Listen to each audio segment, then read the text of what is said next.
Doctor Narendra दाभोळकरांची तुलना आणि मार्ग हा फडणवीसांचा असणं सांगणं म्हणजे धादांत दिशाभूल करण्याचा हा प्रकार आहे. कुठे कार्यकारण भावावर आणि वैज्ञानिक दृष्टिकोन पुढे घेऊन जात असताना समाज जाणता झाला पाहिजे ही भूमिका घेऊन शहीद होणारे नरेंद्र दाभोळकर आणि कुठे अंधश्रद्धेच्या खाईत ढकलणारे, भ्रष्टाचारांना पाठीशी घालणारे आणि एक मोठे फिक्सर, ओटचोर असे देवेंद्र फडणवीस यांच्या दोघांचा मार्ग हा एक असू शकत नाही.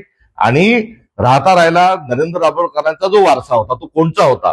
तो शिवशाहू फुले आंबेडकरांचा वारसा होता, तो अंधश्रद्धा निर्मूलनाचा तो वारसा होता, तो सत्य अहिंसेनी पुढे जाण्याचा मार्ग होता, वारकरी संप्रदायाला पुढे घेऊन जाण्याचा त्यांचा मार्ग होता. आणि देवेंद्र फडणवीसांचा जो मार्ग आहे हा अंधश्रद्धेकडे घेऊन जाणारा, शिवशाहू फुले आंबेडकरांच्या पुरोगामित्वाला कुठेतरी बाजूला ठेवून प्रतिगामित्व स्वीकारणारा हा वारसा देवेंद्र फडणवीस घेऊन जात आहेत.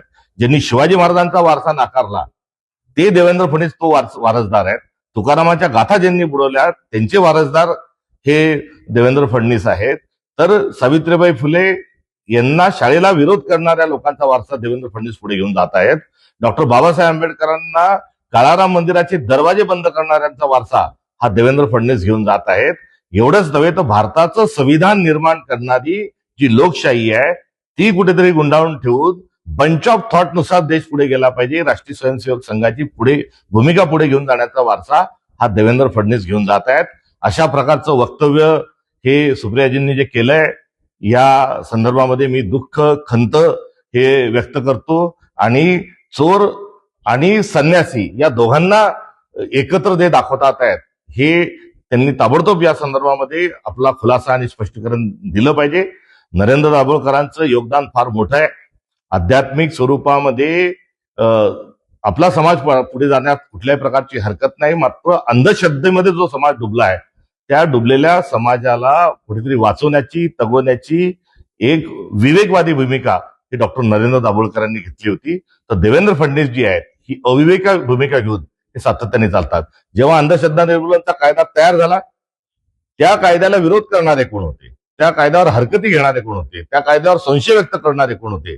ज्यांनी हयात या कायदा बनवण्याकरता घातली ते नरेंद्र दाभोळकर होते. तर या कायद्याला विरोध करणारे हे देवेंद्र फडणवीस होते. एवढंच नाही तर या दरम्यान हा कायदा रद्द करता येईल का याचे प्रयत्न देवेंद्र फडणवीस हे करत होते. आणि अशा स्वरूपाची तुलना करणं हे अत्यंत दुःखद आहे. हे वक्तव्य त्यांचं चीड येणारं आणि संताप देखील व्यक्त करणारं अशा स्वरूपाचं हे वक्तव्य आहे. कारण जेव्हा नरेंद्र दाभोळकरांचा खून झाला त्या खुनातले जे आरोपी होते त्या आरोपींना अटक केल्यानंतर हे निर्दोष आहेत म्हणून सकल हिंदू समाजाने जे काही मोर्चे काढले त्यामध्ये देवेंद्र फडणवीसांचे पक्ष आणि त्यांचे देखील कार्यकर्ते त्यामध्ये सहभागी होते. त्यामुळे या खुनातले आरोपी हे देवेंद्र फडणवीसांचे वारसदार आहेत. तर या दोघांची तुलना होऊ शकत नाही. याकरता मी पुन्हा एकदा सात्विक संताप या निमित्तानं हा व्यक्त करतो. काही दिवसापूर्वी सुप्रियाताईंनी अडाणी त्यांचे बंधू आहेत हे म्हटलं होतं. तो त्यांचा व्यक्तिगत विषय आहे. मात्र आणि त्याच्या पाठोपाठ आता फडणवीसांची अशा स्वरूपामध्ये दाभोळकरांच्या मार्गाने जात असते सांगणं म्हणजे आता त्यांनीच कोणता मार्ग निवडलाय हे देखील याची देखील खुलासा करण्याची कुठेतरी ही आवश्यकता आहे. हे तीव्र स्वरूपाचा माझा या वक्तव्यावर त्यांची माझी हरकत आहे. कारण डॉक्टर नरेंद्र दाभोळकर हे मला भावासारखे आहेत. त्यांनी अंधश्रद्धा निर्मूलनाचा जेव्हा कायदा तयार केला त्या अंधश्रद्धा निर्मूलनाच्या कायदा तयार करत असताना त्यातला एक सदस्य या नात्यानं मी त्यामध्ये कार्यरत होतो. आणि राहता राहिला सुप्रियाताईंना अजून एक मला या निमित्तानं सांगायचंय की आपल्याजवळ पुरोगामित्वाचा वारसा आहे, आदरणीय शरद पवार साहेबांचा वारसा आहे. आणि हा कायदा जेव्हा बनला तर या कायद्याचे बनत असताना याच्या मसुदा समितीचे अध्यक्ष जे होते ते एन डी पाटील साहेब होते. आणि एन डी पाटील साहेब हे आपल्या आत्यांचे पती आहेत आणि तो वारसा आपल्याजवळ आहे.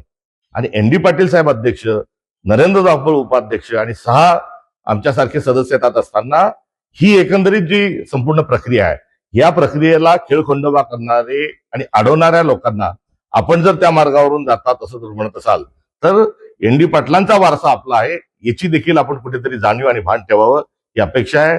माझी अत्यंत नम्रतेने त्यांनी हे त्यांचं विधान वापस घ्यावं ही माझी एक कार्यकर्ता या नात्यानं त्यांच्याकडून ही अपेक्षा आहे आणि ही अशा प्रकारची माझी त्यांना सूचना आहे.